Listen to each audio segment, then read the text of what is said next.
Hello guys and welcome back to another video, and today I wanted to do something different. So today, inspired by Jimothy Cool and by some rounds art who gave me the idea, shout outs to them, we're gonna try and do a player interview. So with me I got Hunter. Hunter, you can say Yo, hello. Yeah. So what's about Hunter? So for those who don't know, most of you don't follow, I imagine, competitive rounds, but Hunter is one of the best players of all time in rounds. He's sixth in the all-time sheet record for random battles when it comes to tournaments. He won multiple tournaments.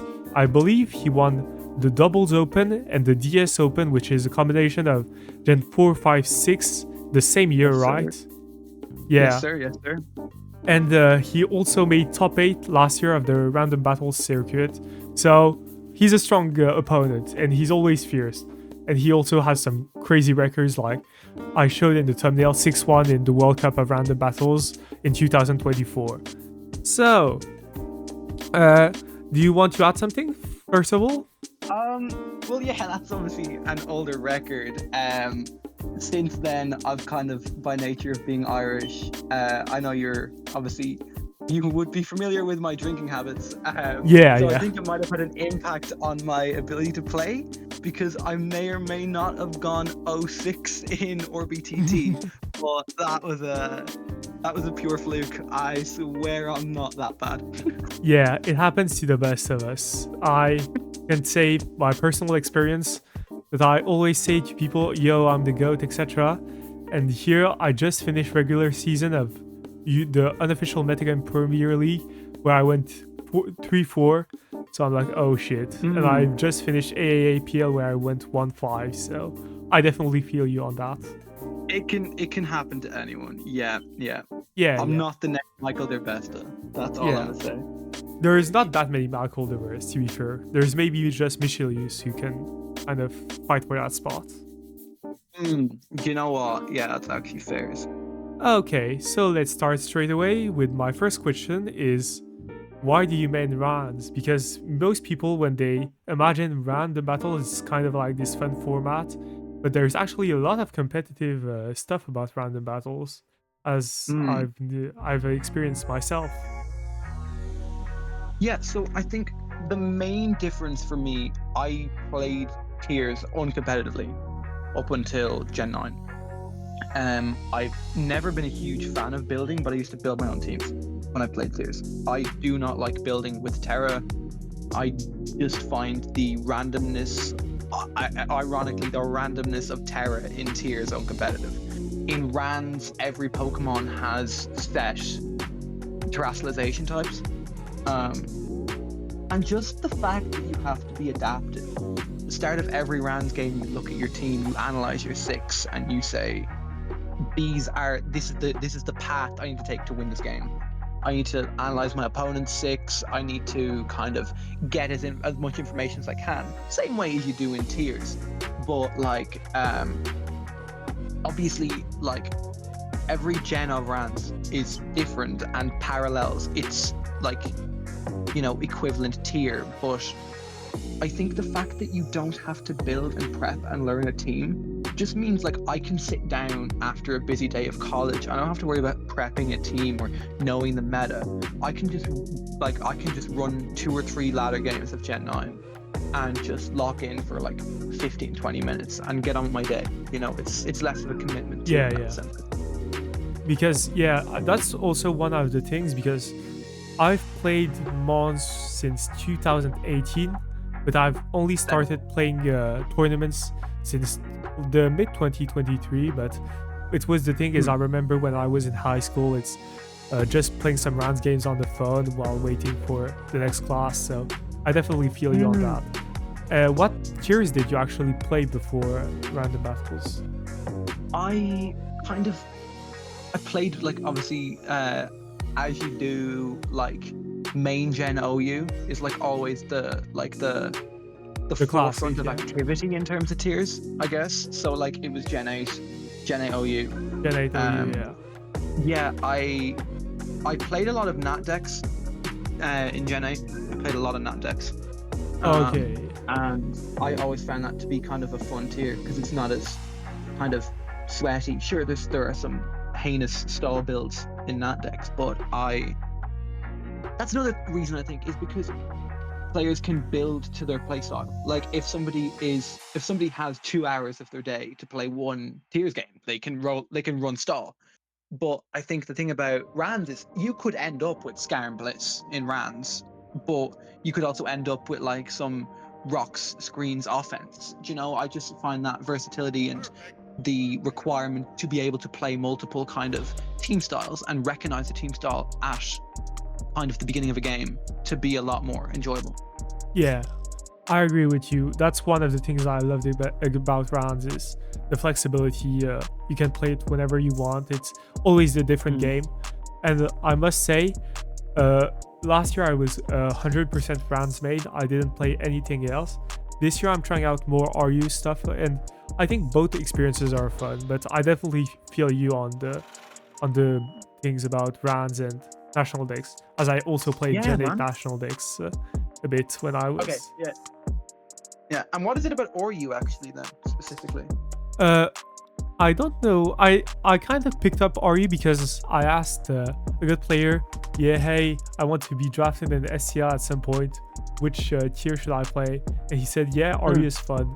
I was like, okay, let me try RU. And since it's now been more than a year that I'm playing RU and I'm loving it. I love building in it. So Sick. yeah. It's like the medium kind of power level of Mons. Yeah. Fully evolved. Yeah. We always play different stuff. I wanted to ask, which Rans tiers do you main? Because you play a lot of stuff. Yeah, because I think for me, like, I did play a lot of dubs, like double battles in Rans, because in Gen 9, the only tiers I played at the beginning of the gen, I played like doubles OU, and especially in Gen 8 as well. I really enjoyed Gen 8 doubles OU. I find building in doubles a lot more fun because you still have to make plays in doubles. It's this idea of you still have to make plays and adapt mid-game, and you can have different pairings of Mons on a field at the same time. But in Rans, doubles is such a commitment because you have to analyze basically from the beginning of a game. There's 2 Mons on each at the start on each side, right? So there's 4 Mons at the start of a game. You have to analyze, right, do I stay in Switch? Do I Terra in modern Gen dubs? I really like Gen 8 dubs. I really love the Dynamax mechanic. There's so many sick plays you can make. Like, even like, there was a time where I think it was a ladder game at like 1800s, and I had to Dynamax Wobbuffet to get a max Mindstorm boost on my second Pokemon. Yeah. It was a whole thing. Like, I love the plays you can make with Dyna, but predominantly I love Gen 5. I think that's my most consistent gen, as well as Gen 8. Which kind of adds up because obviously I won dubs, I won classic, but it was predominantly Gen 5 that I felt the strongest in. Gen 4, not much strength. I've been kind of boosting my strength in Gen 4 recently because I need to lock in for the current Gen 4 Open in the circuit this year. Yeah. But Gen 8, I made finals last year. That was my best result in last year's circuit. And I felt like I played really consistently. I felt like I kind of used my Dynamaxes intelligently, and I like how, if you're not familiar, they have roles of Mons at set gen. So a Mon is given a role of bulky attacker, or fast attacker, or like slow bulky setup, fast bulky setup, etc. Gen 8 is the only tier that doesn't have roles because any Pokemon can increase its speed with max airstream, for example. So roles wouldn't really make sense in the gen. So I just kind of find that nature of more kind of old school Rams fun in Gen 8. Yeah, I definitely feel you on that. Gen 8 is also one of my favorites, and it's actually the first gen that I started with when I played random battles. Yes, 2023 would have been, yeah. So then we have a question that I think is pretty interesting because when you think about random battles, a lot of people say it's very like skillless, where it's kind of like matchup fishy, lots of Thunder Wave spam, especially in Gen 9, and people say yeah, it's just roll the better mons, and not always the better player will win. And also people say random battles is easy, especially we see a lot in other tournaments where people won't play random battles main, they will draft more in team tournaments, some tier players, and say, yeah, they'll do the job. What do you think about that? I think, especially in a tour setting, whether you're playing tiers or rounds, I think you have to be kind of like in that headspace. I think there's elements of rounds that is inherently easier than tiers because every single Pokemon has specific sets that it can generate. Like you think about in tiers, for example, you've got Pokemon like in especially modern gen, you've got, let's say, Zamazenta, for example, which can run like a myriad of different sets. It can run Choice Band, it can run bulky Iron Defense, it can do so many different things. In Rans, it can only do Iron Defense, I believe, in Gen 9 anyway. And that kind of means that you know when you see a Zamazenta exactly what it's going to do. That element is easier. Yeah. The thing about it is, in OU, there's only, let's say, for example, 60 Pokemon you'd ever see in an OU game. You know, your 30 kind of mons that actually fall into the OU tier, and then another kind of wildcard few.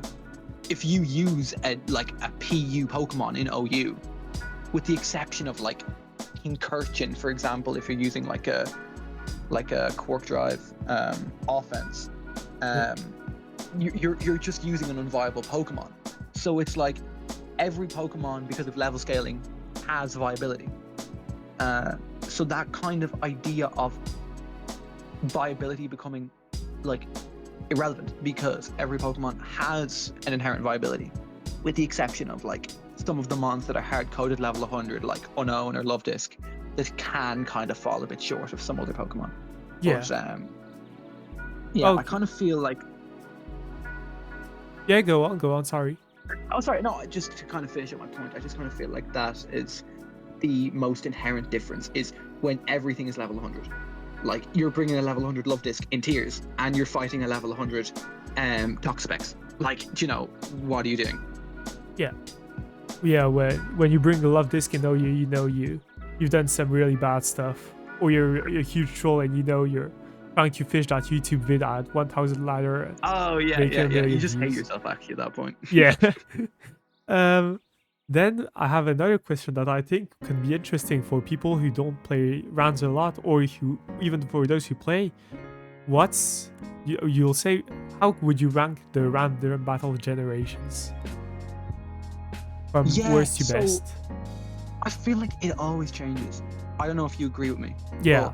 It kind of depends on my mindset. I feel like it is subjective to an extent. I feel like inherently a lot of people would say Gen 2 is the least balanced because of how much of the time Gen 2 can come down to just like if you have rest talk Pokemon or what you pull off sleep talk can genuinely define a Gen 2 game. Yeah. I do, however, believe that just in terms of like power level, having played every main generation of Rans, I do not enjoy Gen 3. I agree. Simply because no physical special split. It feels less balanced than Gen 2 somehow. I feel like the most balanced generations are, if you look on ladder, you can kind of see that like it's predominantly kind of 6, 8, 9 would be the three most balanced. And I think the reason Gen 7's less balanced is simply because of, you know, there are kind of still megas in the generation, but then there's also the power creep of some of the Gen like 7 Pokemon, like the Ultra Beasts have insane power creep with like broken abilities. Z moves don't generate on every team. That kind of creates an imbalance. There's some broken Z moves like Z Celebrate. Yeah. You know, these insane 190 base power moves that you can just have on a Pokemon, coupled with some insane abilities. I just don't. I feel like Gen 7 is very kind of offensive in nature. Yeah. That like Gen 6 kind of has a bit more of like a balance. That Gen 7 can just come down to like a 15 turn game, and you outplay one turn and you just win. Like, I feel like it's either Gen 3 or Gen 7 are the worst for me. Yeah, I definitely feel you because also one thing is you can see a bit how balanced a generation is by looking at what's the best GXC, and you will see that in Gen 9 you can find GXCs of like 93.23 or something like that, and in generations like Gen 6 it will more hover around 87, 88 at best. You have Michael at 90, but that's it basically. Yeah. So yeah, I agree. For me, Gen 3 is like, I think the problem is maybe a skill issue for me because Gen 3 I understand nothing. Like if you pick this in the circuit against me, I'm cooked. Alright. Oh yeah. I think there is a special type of player that plays Gen 3. Yeah. And even though I've tried to understand the Gen, it's a lot of like 25% berries, like lychee berry, salic berry. It can also come down to like last mon comes in, sub, activate salic or lychee and sweep. Yeah. Like it's so like just like it's a clicker's dream, honestly. Yeah. So next question would be more about the tournaments because we've talked about random battles in general, but we can also talk about the tournaments because random battles has actually quite a few tournaments. So we've got the circuit as the main individual tournaments. For those who don't know, it's basically you play a certain numbers of tour games with every generation of random battles from Gen 1 to Gen 9 plus Hackmons this year. And the further you go, the more you get points in each round, and then the 32 people with the most points will face in playoffs. The first with the most points will face the 32nd, 31st, second, etc. So, Hunter, you've made playoffs once or twice? Sorry, I forgot. 3 times. 3 times. Okay, I'm way far off. Yeah. No, you're chill. So, and I think that's one of the tours, you're one of the most involved persons in the circuit because you play it every year and you've gotten some good results, and you can see that the format wasn't actually always like that. Last year it was only the 5 best performances that were counted, not every performance. So it's kind of a change. So which format did you prefer? Oh, by a mile the old format, because even I myself can see like another thing that they changed this year is, so last year if you won round 1 you got 1 point, then if every subsequent round you won you got an extra 2, so it was only 1 exponential increase from 1 to 3, and then it was linear the whole way. Like it was like to 5 to 7 to 9, like it only, it was a linear increase. This year the increases are exponential, so like winning a semi-final gives you more points than if you win a last 16 and a quarters combined. So that's another change this year. So I've had some pretty unfortunate games that have come down to the wire. Again, I've said I understand why it's not. I prefer a best of 5 format. I think mentally some people kind of falter with a best of 5 format. They get in their own head, and also the time frame isn't really there to both kind of replay check and to play best of 5s consistently. So I understand it, and I like the change of best of 5 in final rounds. It kind of gives the final rounds a bit more of an edge, but that's my own personal preference. I think the old format though, however, like, as you said yourself, somebody who doesn't know Gen 3, for example, even before, if you didn't know Gen 3, you could still do well in, it was DS Classic, so it would be, Game Boy Classic. DS Classic was 4, 5, 6. Game Boy Classic was 1, 2, 3. So even if you weren't proficient in 3, you could still have a proficiency in 1 and 2, maybe win the odd 3 game just from natural game sense, Yeah. and then you kind of had that kind of on your back then. See, Gen 3 Open, for example, the people who are good at Gen 3 will do well in Gen 3. Like, it's going to be that way. Unless somebody gets hacked round 1, but, like, that Yeah. can always happen. I also want as to... it stands... Oh, sorry. I No, go also on. wanted to other for people who don't know, yeah, because basically this year we have, I believe, 11 tournaments, and last year we had way less. I think we had 7 or something like that.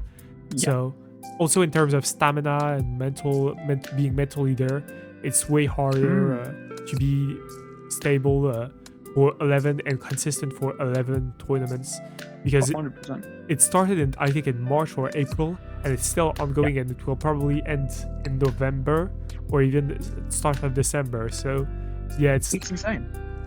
8 months of grinding is pretty damn hard. Yeah, like I went from like the end of my kind of gap year course where I was doing music for a year. I started it at the end of that course. All throughout summer, I was abroad on holiday, drinking with my friends, coming home, playing RAN circuit games. Then now I'm starting an actual university course and I'm still playing in the circuit. It is a massive commitment compared to like even peers tours are less of a commitment. Yeah. Like World Cup began and ended and circuit is still ongoing. Yeah, that's crazy. It's such a commitment, and I get exactly what you mean. 11 tours is such, when every single point you get counts. I think they changed the format so much all at once. They should have either, in my opinion, changed the number of tours or the not every tour counts. They shouldn't have changed both. It's too, like, if somebody has a complaint about or the format just doesn't run better, they have less of a kind of an inclination as to which element of the change is the bigger issue, I think. But arguments can be made for both, right? Yeah, I also believe you'd agree with me because you main the tier, but I do believe from my own experience that Battle Factory should have been in place of Hackmons. Oh yeah, for sure. I want my 3 points.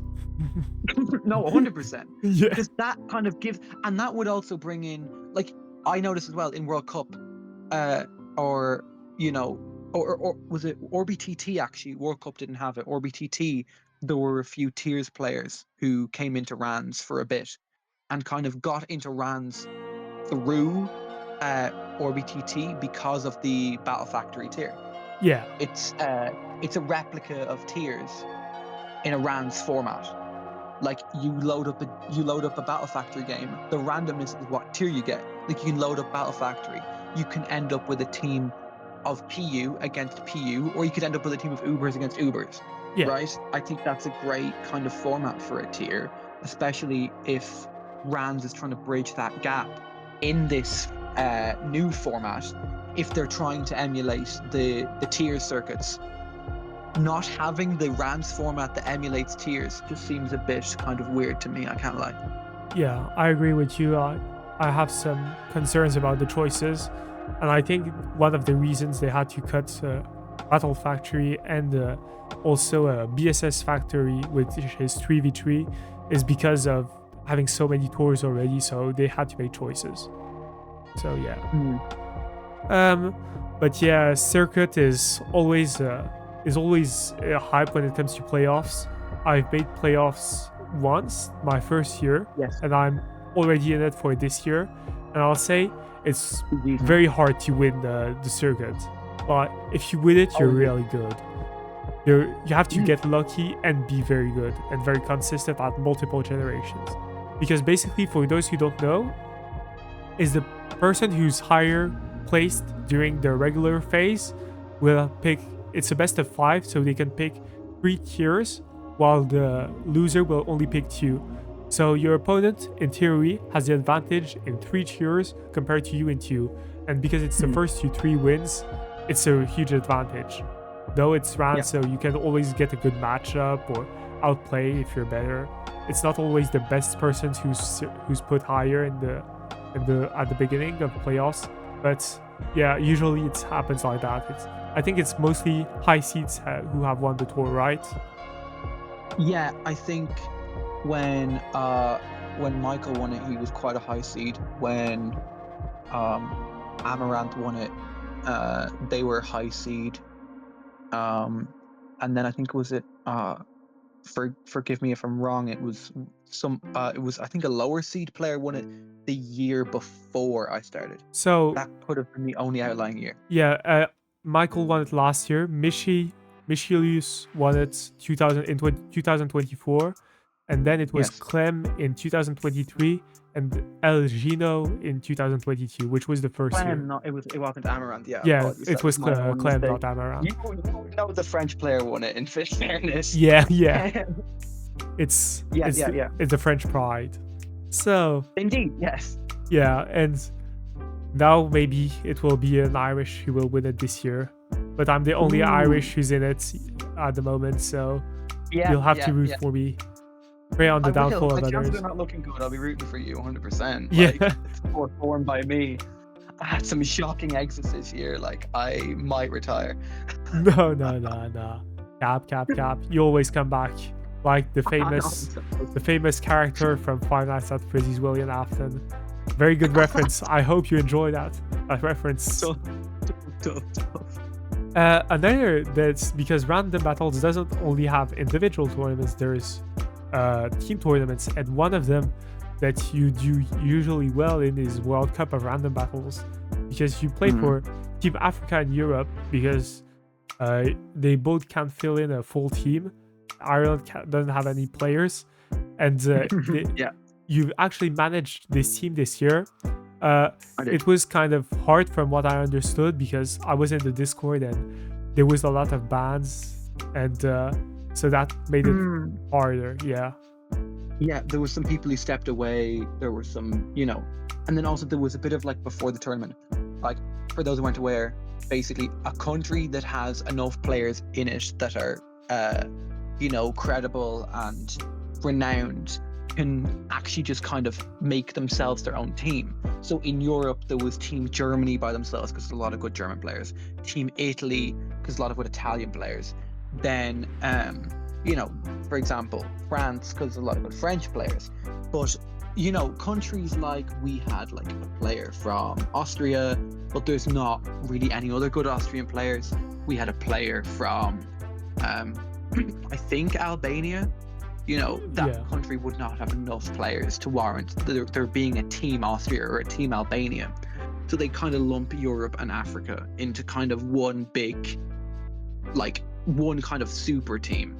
Yeah. And managing that was fun. But then again, there was like a lot of like kind of, we didn't know if, because Benelux weren't allowed to play as a team. Belgium, Netherlands, Luxembourg. I think it was Belgium and Netherlands split up into their own teams.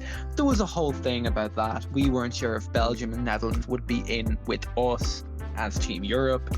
So kind of the draft plan had to be changed kind of fairly last minute. But, that's neither here nor there. We had a very decent season. But it's a fun tour in comparison to something like RBTT, because in RBTT, everyone has a custom avatar. World Cup, it's only the winners. So it's fun for a bit, but there is that competitive urge to win for your country. Like Canada won this year, and they have their custom avatar for Team Canada is Latias, obviously red and white Pokemon representing the Canadian flag, and it's a character from Hollow Knight Silk Song riding the Latias with maple leaves. It's representative of the country. Yeah, so I'm sure cool. That's kind of very kind of for the Canadian players, very kind of prideful for that to have a custom avatar that represents their country. Like, we had no idea what we'd do for Africa, Europe. Like, what do you even do? Maybe the European Union stars, but we didn't make it far enough anyway. It's a fun tour. It's a really, really fun tour, and to manage was a great experience. Yeah, I played it for the first time this year, and I had a lot of fun. It's a fun tour. it's always cool because the format is different. It's basically you face 5 players who play the same generation as you in the regular stage, and then it's all your teammates play 5 other players from different countries, all randomized, and then playoffs is then the one who got the most wins out of all the teams. So it's a fun format, and it's very different from RBTT, which we'll talk about just now. So, also for those who don't know, Random Battles has one of the only 4, I believe, tournaments to give a custom avatar just for being drafted. You got the official World Cup, you got SCL, you got SPL, and then we got RBTT, if I'm not mistaken. Yeah, I think that's right. So, and this tour is considered the most prestigious in rounds. It's basically the best rounds players plus some great tier players who play off, and their level is really high. It's very hard to be consistent in random battles, and some of these players manage to do it, and it's a very cool tour. What's your experience with RBTT? Because it's very different from World Cup, because it's not your country or your region. It's actually players where most of them you don't know them before the draft, right? Yeah. Like there's like it's less of kind of a country pride and more like you start the tour with the custom avatar. Like, so at the end of the day, it's self pride to win. I mean, you get a ribbon or is it a ribbon or a medal on Smogon? I think it's like a banner where it says RBTT champion. It is a banner, yes, yeah. It's not a ribbon or a medal. It's not that level of a tour, right? They're for individual tours typically, right? But I have played RBTT last year and the year before. Kind of once I had to make a name for myself, not only on ladder but also in the tour scene to get drafted. Again, yes, I can reiterate your point that it is a very competitive draft. There are some really good players that did not get rostered last year simply because, like, especially if they only main one tier, and there's better, like, let's say there's like I made it into doubles, but there are objectively better doubles players who play, and VGC players who would also try and play for doubles. So that's a very competitive draft. I probably won't get in again. I'm lucky I got in, to be honest. But it's a fun tour. It's such a like relief when you get drafted because you're just immediately celebrating getting a custom, which is great. And instead of it being team like country themed, the teams are themed around one Pokemon. So I believe the Pokemon, at least now, they have to be legendary or mythical. Yeah, that's right. Like last year we were on the same team. We were both on team Keldeo. Yeah. The year before I was on team Hoopa, which is my own custom that I use, because to get a custom that has a ghost type Pokemon was pretty sick. As I'm a huge fan of ghost types, I can't lie. Yeah, it's my favorite type as well.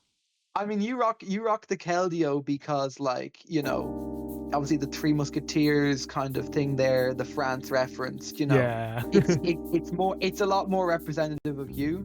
And it's the male Keldeo avatar has Seabolt, right? The water type. Yeah, Kalos. It's him, yeah. Elite Four member. Oh yeah, that's kind of sick because obviously Kalos based on France. Yeah. Again, that might as well be a Team France World Cup avatar. Yeah. At that stage. I like it a lot. Yeah. I remember you saying you were kind of bummed that I didn't change my personal avatar that I used to that one. But hey, I can't leave the Team Hoopa, the ghost type mythical behind. The Hoop team. Hoop indeed. But it is a lot more competitive than World Cup. It is unbelievable. Like I did have a World Cup where I went 6-1 playing doubles, where I won 6 games, lost 1. RBTT, I've lost more doubles games than I've won. So to go from overarchingly positive to overarchingly negative really reflects the difference in skill level between the tiers Yeah, and between the formats, right? yeah. It's a tour where it's very hard to be real like good, and I think it's very interesting because I'll also say for those who want to get drafted, is I'll probably make a video talking about it more in detail in the future. But yeah, I'll give some advice later in the year when it's about to start to so how to get drafted. Maybe I'll do it in a month or so you know a bit what are your chances, etc. So yeah, stay tuned for that. And then I got another question, which is, who do you think is the best random battles player of all time? Well, I think even some tiers players would agree. I think objectively, Michael Der Beste, it's in his name, Yeah, but he kind of epitomizes just a general incredible player. I think, he has the versatility to play Rans. He has the proficiency in doubles to play dubs. This is just crazy glaze, by the way. yeah. This is on video. This is No, crazy glaze. no. I feel you. I But- feel you. No, I'm being objective in a sense. Like, not many players can get 94 GXE with such little deviation in current gen Rans. Yeah. Like, to have kind of that level of, skill. I mean, there's some other really, really good players like Michilis, another great player. Referrals, obviously the ladder hero, the Yeah. first player to hit 2600 on any ladder ever, which in and of itself is an incredible achievement. It's insane. But Yeah. it kind of depends on how you look at the best player. Like, you could admire somebody's ability to predict or somebody's ability to kind of look at a team and just run that team easily. Like, or there could be players who click very quickly and are really good at clicking quickly and putting on that pressure, and then there's players that take a lot of time to think about their best play. There's a lot of different qualities that I think are admirable in different players, and I think that's kind of what reflects how I enjoy Rans, because it comes down to the teams a lot less, and it is very, very reflective of the player. Like, you could run in tiers, you could run an offense team without much of a stall breaker, run into hard stall and lose. You can blame your team. In Rans, you can blame RNG and Team Gen to a level, but at the end of the day, you look at people like Michael who have insane GXEs. That is only reflective of skill. Yeah. So that's my thought process there. Yeah. Do you have a different answer, or No, for me it was Michael also. I was like the only other contender potentially is Mishi, but Mishi is because Mishi went, I believe, like something like 11-2 in RBTT these last 2 years. So yes, and one of them was a 7-0. Yeah, a 7-0 and a 5-2, which okay, so never mind, 12-2, which is like 12-2. that's actually insane. Unbelievable. Yeah. I'm not sure anyone can do that besides maybe Michael if he's in a good form. Yeah, and I agree. And we have a bonus question because it wasn't on the questionnaire, but if you were to go on an island alone and you had to survive for 1 month, what would you bring? What would I bring? Yeah. Oh, nah. Man, I'd probably bring, like, hold on. Oh, I was not briefed on this question. I would definitely need, like, a full, like, barrel of, like, the finest Italian beer, because I don't think I could be bothered purifying water and filtering water out. I just need some beer. If I die, if I burn, I burn drunk. Just killing my brain cells. Otherwise, I think if I could have Pokemon Showdown and Wi-Fi, I could just go on ladder and cancer. I think that's an ultimate 3. Okay. I'll let, for those who don't know or who haven't guessed yet, Hunter is Irish. That's we love beer. And so yeah, And I think that's it. I don't have any more questions. Do you want to add something, Hunter? No, not really. I think that's for anybody who doesn't really know much about Rands. I think that's genuinely like a great little kind of like snippet into the world of Rands and competitive Rands and high level Rands. I think like ladder is great for top ladder is great. You can play against some really good players on ladder sometimes. It's unfortunate some ladders aren't active. Again, older Yeah. gens are less active on Rands, unfortunately. But I do genuinely think that Rands is a really underrated format, and a lot of tiers players kind of downplay the skill level and the value of Rands and what it adds to Smog On compared to the official VGC formats in terms of singles. But thank you so much for having me. I'm You're so glad welcome. we get to talk about this. And thank you for accepting my invitation. And yeah, that's course. gonna be that, folks. So yeah, pretty chill video. Let me know what you thought of it in the comments down below. I also wanted to thank you for the last videos I posted. I saw some great reception. Saw people love them, so I really appreciate the support. And until then, we'll see you soon. Have a good one. Peace.